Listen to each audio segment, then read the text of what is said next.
السلام علیکم ورحمۃ اللہ وبرکاتہ۔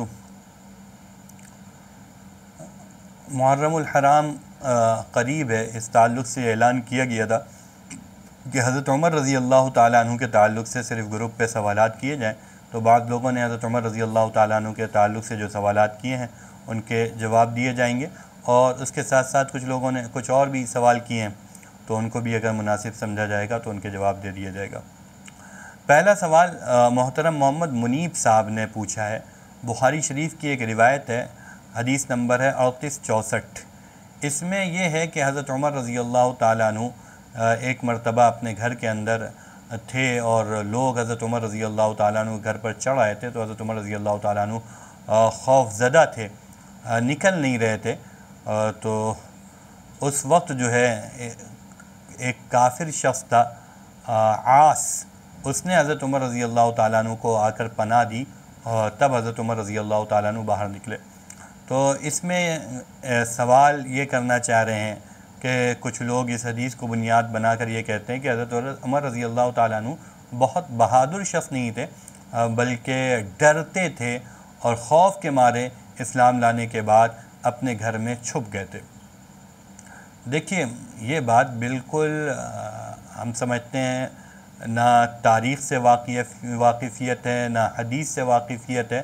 ایسا شخص جس کو ان چیزوں سے واقفیت نہ ہو وہ اس طرح کا سوال کر سکتا ہے، ورنہ یہ بات تو بالکل واضح ہے کہ حضرت عمر رضی اللہ تعالیٰ عنہ کی بہادری ہی تھی جس کی وجہ سے رسول اللہ صلی اللہ علیہ وسلم نے حضرت عمر رضی اللہ تعالیٰ عنہ کے اسلام کو اللہ تعالیٰ سے مانگا تھا کہ اللہ تعالیٰ ان کو مسلمان بنا دیجئے، اور حضور نے یہ کہا تھا کہ اللہ تعالیٰ اسلام کو عزت دیجئے ان دونوں میں سے کسی ایک کے ذریعے۔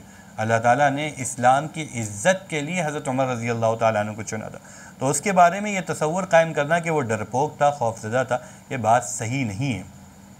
بلکہ جب اسلام لے آئے حضرت عمر رضی اللہ تعالیٰ عنہ تو انہوں نے ایک شخص، جیسے ہمارے یہاں بھی ہوتے ہیں نا کہ وہ نیوز پیپر کا کام دیتے ہیں، جو خبر دینے کا کام کر دیتے ہیں، اگر ان تک کے بات پہنچا دو تو پورے شہر میں بات پھیل جاتی ہے۔ تو ایسے ہی ایک شخص کے پاس حضرت عمر رضی اللہ تعالیٰ عنہ گئے اور کہا کہ میں اسلام قبول کر چکا ہوں، جا کے بتا دو لوگوں کو۔ چنانچہ وہ جاتا گیا، پورے مکہ میں اس نے اعلان کیا کہ عمر نے اسلام قبول کر لیا ہے، اور حضرت عمر رضی اللہ تعالیٰ عنہ بھی اس کے پیچھے چلتے رہے اور یہ کہتے رہے کہ ہاں میں نے اسلام قبول کر لیا۔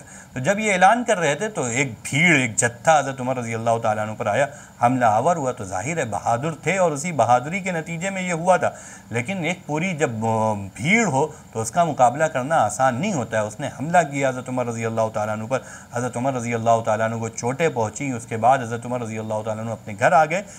پھر وہی جتھا جس نے حضرت عمر رضی اللہ تعالیٰ عنہ کو باہر مارا تھا اور حملہ کیا تھا، وہی جتھا حضرت عمر رضی اللہ تعالیٰ عنہ پر حملہ کرنے کے لیے ان کے گھر آیا۔ تو حضرت عمر رضی اللہ تعالیٰ عنہ اس وقت اپنی جان کی حفاظت کے لیے اپنے گھر میں اپنے آپ کو گویا کہ محفوظ کر لیا تھا۔ اور ایسا ہو سکتا ہے، خود نبی اکرم صلی اللہ علیہ وسلم 3 دن تک کے غار ثور میں چھپے رہے جب ہجرت کر رہے تھے۔ حضور صلی اللہ علیہ وسلم تھے، حضرت ابوبکر رضی اللہ تعالیٰ عنہ تھے۔ تو نعوذ باللہ، کیا کوئی شخص ایسا کہہ سکتا ہے کہ حضور صلی اللہ علیہ وسلم اپنی جان کو سے ڈر کر چھپے ہوئے تھے؟ ڈر تھا حضور صلی اللہ علیہ وسلم کو؟ نہیں بھائی، اللہ تعالیٰ نے تو اپنی جان کو بچانے کا حکم دیا، جہاں پر ظاہر ہے یہ یقین ہو کہ اگر ہم ان کے ہتھے چڑھیں گے تو یہ ہمیں قتل کر دیں گے، وہاں پر تو ضروری ہوتا ہے کہ اپنی حفاظت کی تدبیریں کری جائیں۔ تو یہ حضرت عمر رضی اللہ تعالیٰ عنہ کی اپنی حفاظت کی ایک تدبیر تھی۔ باقی یہ جو روایت ہے نا، یہ جو بخاری کی 3864 روایت پیش کی گئی، اسی روایت سے ٹھیک اوپر روایت جائیے 3863، وہاں پر عبداللہ ابن مسعود رضی اللہ تعالیٰ عنہ کا قول ہے حضرت عمر رضی اللہ تعالیٰ عنہ کے بارے میں کہ جب سے اس حضرت عمر رضی اللہ تعالیٰ عنہ نے اسلام قبول کرا ہے، اس کے بعد سے ہم لوگ برابر عزت پاتے رہے، برابر عزت ہمیں ملتی رہی ہے، یعنی ہمیں سے مراد اسلام کو عزت ملتی رہی ہے۔ اور پھر حضرت عمر رضی اللہ تعالیٰ عنہ کی جو ہجرت ہیں اور اس کے بعد جو کارہائے نمایاں ہیں، وہ تمام کے تمام بتاتے ہیں کہ حضرت عمر رضی اللہ تعالیٰ عنہ ایک بڑے بہادر اور بڑے جری شخص تھے۔ حضرت عمر رضی اللہ تعالیٰ عنہ کوئی ڈرپوک نہیں تھے۔ وقتی طور پر ایسا ہو سکتا ہے جیسے حضرت موسیٰ رضی اللہ تعالیٰ، حضرت موسیٰ علیہ السلام کو جب اللہ تعالیٰ نے کہا کہ آپ اپنی لاٹھی کو چھوڑیے تو وہ لاٹھی سانپ بن گئی۔ حضرت موسیٰ علیہ السلام کے دل میں کچھ خوف سا ہوا تو اللہ تعالیٰ نے کہا آپ ڈریے مت، تو کیا اس سے کوئی یہ نتیجہ نکال سکتا ہے کہ حضرت موسیٰ علیہ الصلوۃ والسلام ڈرپوک تھے؟ حالانکہ حضرت موسیٰ علیہ الصلوۃ والسلام تو کتنے بہادر تھے. حضرت عمر رضی اللہ تعالیٰ عنہ بھی حضرت موسیٰ علیہ الصلوۃ والسلام کے ہی طرز پہ تھے. ان کی بہادری حضرت موسیٰ علیہ سے، یعنی اگر یہ کہا جائے کہ نبیوں میں حضرت عمر رضی اللہ تعالیٰ عنہ کے رول ماڈل اور نمونہ کون تھے، تو کہا جائے گا حضرت موسیٰ علیہ الصلوۃ والسلام تھے. جس طریقے سے حضرت موسیٰ علیہ الصلوۃ والسلام کے بہادری اور شجاعت کے قصے ہیں، اسی طریقے سے حضرت عمر رضی اللہ تعالیٰ عنہ کی بہادری اور شجاعت کے بے شمار قصے ہیں. تو حضرت موسیٰ علیہ الصلوۃ والسلام اس وقت خوف کھا گئے. تو کیا اس سے کوئی نتیجہ یہ نکال سکتا ہے کہ حضرت موسیٰ علیہ الصلوۃ والسلام ڈر گئے تھے؟ نہیں بھائی، حضرت موسیٰ علیہ الصلوۃ والسلام ڈر نہیں گئے تھے. فطری طور پر اگر کوئی ایسی چیز ہے جس سے خوف ہو رہا ہے، ڈرنے والی چیز ہے، اس سے آدمی ڈرتا ہے. اس سے یہ نتیجہ نکالنا کہ وہ ڈرپوک تھے، ڈرپوک نہیں تھے، بہادر تھے. اسی طریقے سے حضرت عمر رضی اللہ تعالیٰ عنہ جب فطری طور پر یہ دیکھ رہے ہیں کہ انہوں نے پہلے بھی مارا ہے اور وہ مارنے کے لیے آئے ہوئے ہیں اور ایسا لگ رہا ہے کہ وہ مار دیں گے، تو اس وقت حضرت عمر رضی اللہ تعالیٰ عنہ نے اپنے آپ کو گھر میں قید کر لیا تھا.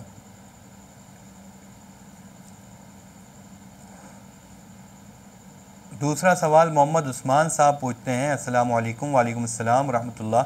کہتے ہیں حضرت ابو بکر کا رتبہ جب انبیاء کے بعد سب سے بڑھا ہوا ہے، تو حضرت عمر کے بارے میں یہ حدیث کی کیا وجہ ہے کہ اگر میرے بعد کوئی نبی ہوتا تو عمر ہوتا؟ دیکھیے، یہ جو حدیث ہے حضرت عمر رضی اللہ تعالیٰ عنہ کے بارے میں، یہ ایک فضیلت ہے حضرت عمر رضی اللہ تعالیٰ عنہ کی. اور یہ فضیلت صرف حضرت عمر کے لیے نہیں اس طریقے کے جملے ارشاد فرمائے، بلکہ اور دیگر لوگوں کے لیے بھی یہ جملے. حضور صلی اللہ علیہ وسلم نے اپنے بیٹے ابراہیم کے بارے میں بھی کہا کہ اگر ابراہیم زندہ رہتا تو وہ نبی ہوتا، لیکن میرے بعد کوئی نبی نہیں ہے. اسی طریقے سے حضور صلی اللہ علیہ وسلم نے حضرت علی سے بھی فرمایا، تم میری طرف سے اس درجے میں ہو جس طرح درجے میں حضرت موسیٰ علیہ السلام کی طرف سے حضرت ہارون تھے، لیکن میرے بعد کوئی نبی نہیں ہے. ایسے ہی حضرت عمر رضی اللہ تعالیٰ عنہ نے فرمایا کہ اگر میرے بعد کوئی نبی ہوتا تو حضرت عمر رضی اللہ تعالیٰ عنہ. یہ حضرت عمر رضی اللہ تعالیٰ عنہ کی شان کو بیان کرنے کے لیے، ان کی فضیلت کو اور ان کی صلاحیت کو بیان کرنے کے لیے ہے کہ ان کے اندر وہ صلاحیتیں ہیں کہ اللہ تعالیٰ ان جیسے لوگوں کو، ان جیسی عظیم شخصیات کو نبوت سے نواز سکتا ہے. باقی حضرت ابو بکر رضی اللہ تعالیٰ عنہ کی فضیلت وہ بالکل الگ جگہ ہے. حضور صلی اللہ علیہ وسلم نے حضرت ابو بکر کے بارے میں کہا، اگر میں اس دنیا میں اپنے اللہ کے علاوہ کسی کو خلیل بناتا تو حضرت ابو بکر رضی اللہ تعالیٰ عنہ کو بناتا. اور باقاعدہ روایت میں موجود ہے، عبداللہ ابن عمر ہیں اور دیگر لوگوں سے بھی اس طرح کی روایت ہیں کہ ہم حضور کے زمانے میں کہتے تھے کہ حضور کے بعد سب سے پہلے سب سے افضل ابو بکر ہیں، پھر عمر ہیں. پھر حضرت علی رضی اللہ تعالیٰ عنہ سے ان کے بیٹے محمد بن حنفیہ نے پوچھا، بخاری شریف میں روایت ہے کہ حضور کے بعد سب سے افضل کون ہے؟ انہوں نے کہا حضرت ابو بکر ہیں. پوچھا پھر کون ہے؟ پھر کہا عمر ہے. تو افضلیت جو بیان کی گئی ہے وہ صرف حضرت ابو بکر کے لیے، یہ کہیں نہیں یہ بات آئی ہے کہ حضرت عمر رضی اللہ تعالیٰ عنہ حضرت ابو بکر سے افضل ہے. تو افضلیت حضرت ابو بکر کے لیے، فضیلتیں حضرت عمر رضی اللہ تعالیٰ عنہ کے لیے بھی ہیں، حضرت عثمان کے لیے بھی ہیں، حضرت علی کے لیے بے شمار فضیلتیں ان حضرات کے لیے ہیں، لیکن افضلیت حضرت ابو بکر رضی اللہ عنہ کی ہے. دیکھیے، یہ اگر آپ اس طریقے سے افضلیت پہ استدلال کریں گے، یہ کہلائے گا قیاس. اور قیاس جب ہوتا ہے جب نص نہ ہو. حضرت ابو بکر رضی اللہ عنہ کی افضلیت پر نص موجود ہے، تو نص کے ہوتے ہوئے قیاس کی طرف متوجہ نہیں ہوا جاتا. محمد مشرف صاحب پوچھتے ہیں، السلام علیکم. حضرت عمر رضی اللہ عنہ کی خلافت کے سلسلے میں مختصر تعارف کرا دیجئے. انشاءاللہ اس کو کسی موقع پر پوری جو خلافت ہے اس کا تعارف کرایا جائے گا. سالم صاحب پوچھتے ہیں، کیا حضرت عمر رضی اللہ تعالیٰ عنہ اپنی مونچھوں کو بڑا کرتے تھے جبکہ اسلام میں مونچھی چھوٹے رکھنے کا حکم ہے؟ اس پہ کچھ وضاحت کر دیں. دیکھیے، حضرت عمر رضی اللہ تعالیٰ عنہ کی جو مونچھیں کے بڑے ہونے کی بات ہے وہ ہونٹ سے نیچے کی بات نہیں ہے، بلکہ یہ جو ہونٹ کے کنارے ہیں یہاں پر حضرت عمر رضی اللہ تعالیٰ عنہ کے بعد بڑھے تھے، اور وہ حضرت عمر رضی اللہ تعالیٰ عنہ مونچھوں پر تاؤ دیتے تھے. یہ بھی روب دکھانے کے لیے، کیونکہ حضرت عمر رضی اللہ تعالیٰ عنہ بڑے بہادر تھے اور چاہتے تھے کفار کے اوپر ان کی دھاک بیٹھے. اس وجہ سے حضرت عمر رضی اللہ تعالیٰ نے ایسا کیا تھا. باقی جو مونچھوں کی بات ہے وہ مونچھوں کے بال اتنے بڑھنا کہ ہونٹ سے لٹکنے لگے اور پانی وغیرہ پینے میں لگنے لگیں، اس طرح سے چیزیں درست نہیں ہیں. باقی حضرت عمر رضی اللہ تعالیٰ نے جو مونچھ تھی وہ اس طرح کی نہیں تھی جس طرح کی مونچھ ممنوع ہے. محمد ارشد صاحب ہیں لکھنؤ سے، وہ پوچھتے ہیں، آج کل کے جو بھائی انجینئر علی مرزا کو سنتے ہیں وہ ڈائریکٹ حدیث پیش کرتے ہیں اور کہتے ہیں یہ صحیح ہے. تو وہ تو بہت ڈائریکٹ حدیث پیش کرتے ہیں، اس کا کیا مطلب ہے بھائی؟ وہ کچھ ایسی روایتیں ہیں جن سے مان لیجئے رفع دین کا مسئلہ ہے، اب رفع دین کے مسئلے پہ وہ روایتیں پیش کر دیتے ہیں، تو ہم کب ان روایات کا انکار کرتے ہیں؟ ہم تو کہتے ہیں کہ یہ روایتیں ہیں، اس طرح کی اور بھی روایتیں ہیں، اور اس کے مقابلے میں دوسری بھی روایتیں ہیں۔ روایت پیش کر کے جب دو، جیسے رفع دین کرنے کی بھی روایت ہے اور نہ کرنے کی بھی ہے، ہم کہتے ہیں تم سلیکشن کس بنیاد پر کر رہے ہو؟ تمہیں یہ حق نہیں حاصل ہے کہ تم روایت کو پیش کر کے خود سے سلیکشن کرو۔ سلیکشن کرنے کے لیے اہل کا اور ماہر کا ہونا ضروری ہے۔ جب متعارض روایت ہوں، یعنی ایک روایت میں رفع دین، اور پھر رفع دین کتنی جگہ ہے، سجدے میں بھی رفع دین کا تذکرہ موجود ہے، نسائی شریف میں ہے، اسی طریقے سے ہر اونچ نیچ پر رفع دین کا تذکرہ ہے، رکوع میں جاتے وقت رفع دین کا بہت سی جگہ۔ اس کے مقابلے میں ترمذی وغیرہ میں یہ بھی موجود ہے کہ حضور صلی اللہ علیہ وسلم نے، ترمذی میں حضرت عبداللہ ابن مسعود نے حضور کی جب نماز سکھائی تو یہ فرمایا کہ صرف تکبیر تحریمہ کے وقت حضرت عبداللہ ابن مسعود نے نماز پڑھ کے دکھائی اور صرف تکبیر تحریمہ کے وقت رفع دین کیا، تو پتہ چلا حضور صلی اللہ علیہ وسلم نے ایسی بھی نماز پڑھی ہے جس میں کہیں رفع دین نہیں کیا شروعات کے علاوہ۔ تو ہر طرح کی روایتیں ہیں۔ اب ہم کہتے ہیں تم ان روایتوں میں سلیکشن کس بنیاد پہ کرتے ہو؟ تمہیں حق کس نے دیا کہ تم روایت میں سلیکشن کرو؟ روایت میں سلیکشن مجتہد کرے گا، کوئی انجینئر یا انجینئر کا چیلا نہیں کرے گا۔ محمد ارشد صاحب بھی دوسرا سوال پوچھتے ہیں کہ میرے علاقے میں بہت سے لوگ ہیں رفع دین کرتے ہیں، اور ہم سے بھی کہتے ہیں کہ آپ بھی کیا کرو، 400 سے زیادہ روایت رفع دین کے اوپر دکھاتے ہیں، تو ان کو کیسے سمجھائیں؟ بھائی ان کو یہ سمجھائیے کہ دیکھیے رفع دین شروع میں ہوتا تھا، رفع دین سجدے میں بھی ہوتا تھا۔ خود البانی صاحب نے لکھا ہے کہ 10 صحابہ سے سجدے کا رفع دین مروی ہے، تو سجدے کا رفع دین بھی ہوتا تھا، تم نہیں کرتے ہو نا سجدے کا رفع دین۔ نسائی شریف میں موجود ہے روایت، اور انہی صحابہ سے موجود ہے جن سے بخاری میں موجود ہے، مالک بن ویرث سے نسائی شریف میں موجود ہے، عبداللہ ابن عمر رضی اللہ تعالیٰ عنہ سے جزء ترک رفع دین میں سجدے کا رفع دین موجود ہے، تو تم کیوں نہیں کرتے؟ تم یہ کہتے ہو نا کہ سجدے کا رفع دین حضور نے کیا تو چھوڑا، ایسے ہی ہم بھی یہ کہتے ہیں کہ رکوع کا رفع دین بھی حضور صلی اللہ علیہ وسلم نے چھوڑا۔ جب حضور صلی اللہ علیہ وسلم نے رفع دین چھوڑا ہے تو جو آخری عمل ہے اس کو کیا جائے گا، نہ کہ پہلے کا عمل کیا جائے گا۔ اس سلسلے میں رفع دین پہ مستقل بیانات موجود ہیں، ان کو سنیے یا آپ ہم سے پرسنل پر رابطہ کر لیجئے، انشاءاللہ آپ کو دلائل دے دیے جائیں گے۔ محمد عاصم جمال صاحب نے ایک سوال پوچھا ہے، سوال تھوڑا سا لمبا ہے، میں اس کو بس یوں کہتا ہوں کہ ایک مشہور واقعہ ہے یا ساریہ الجبل والا، جس میں ایک لشکر گیا ہوا تھا، حضرت ساریہ اس لشکر کے امیر تھے، حضرت عمر نے بھیجا تھا، اور اس میں یہ کہا تھا اے ساریہ پہاڑ کی طرف، یعنی حضرت عمر مدینہ میں تھے، وہیں سے کہا تھا اے ساریہ پہاڑ کی طرف متوجہ ہو جاؤ، اور حضرت ساریہ کو وہ آواز سنائی دی تھی۔ تو اس کا کیا مسئلہ ہے کہ بعض لوگ کہتے ہیں یہ واقعہ ثابت نہیں ہے، موضوع اور من گھڑت ہے۔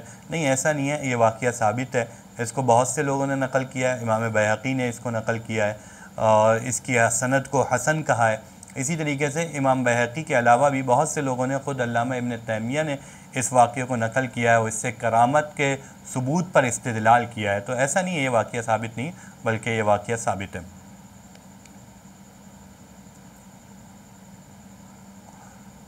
محمد ارقم صاحب پوچھتے ہیں شیعہ کہتے ہیں حضرت علی رضی اللہ تعالیٰ عنہ داڑھی چھوٹی رکھنا ثابت ہے، اس لیے ہم لوگ بھی چھوٹی رکھتے ہیں۔ نہیں، حضرت علی رضی اللہ تعالیٰ عنہ سے داڑھی چھوٹی رکھنا ثابت نہیں ہے۔ مصنف ابن ابی شیبہ وغیرہ میں حضرت علی رضی اللہ تعالیٰ عنہ سے داڑھی کے کترانے کا تذکرہ جو ملتا ہے وہ یہ ہے کہ جو بڑی ہوتی تھی نا اس کو تھوڑا سا کاٹ دیتے تھے، بلکہ حضرت علی رضی اللہ تعالیٰ عنہ کے بارے میں بعض روایت میں تو یہ بھی ہے کہ بڑی گنجان اور بڑی بھری ہوئی داڑھی تھی حضرت علی رضی اللہ تعالیٰ عنہ کی، جو یہاں تک کہ آ جاتی تھی، سینے تک کہ آ جاتی تھی۔ تو کاٹنا ثابت ہے، چھوٹی کرنا ثابت نہیں ہے، ایک مجھ سے کم کرنا ثابت نہیں ہے۔ صاحب پوچھتے ہیں کہ حضرت عمر فاروق رضی اللہ تعالیٰ عنہ کی شہادت کا مختصر واقعہ سنا دیجئے۔ حضرت عمر رضی اللہ تعالیٰ عنہ کی شہادت کے واقعے پر میں نے ویڈیو ریکارڈ کر لی ہے، آپ حضرات وہ دیکھ لیجئے گا۔ محمد فضیل پوچھتے ہیں کہ حضرت عمر کا حضرت علی سے کیا رشتہ ہے؟ حضرت علی رضی اللہ تعالیٰ عنہ کے داماد ہیں، حضرت علی کی جو بیٹی ہیں کلثوم، ان سے نکاح ہوا ہے حضرت عمر رضی اللہ تعالیٰ عنہ کا۔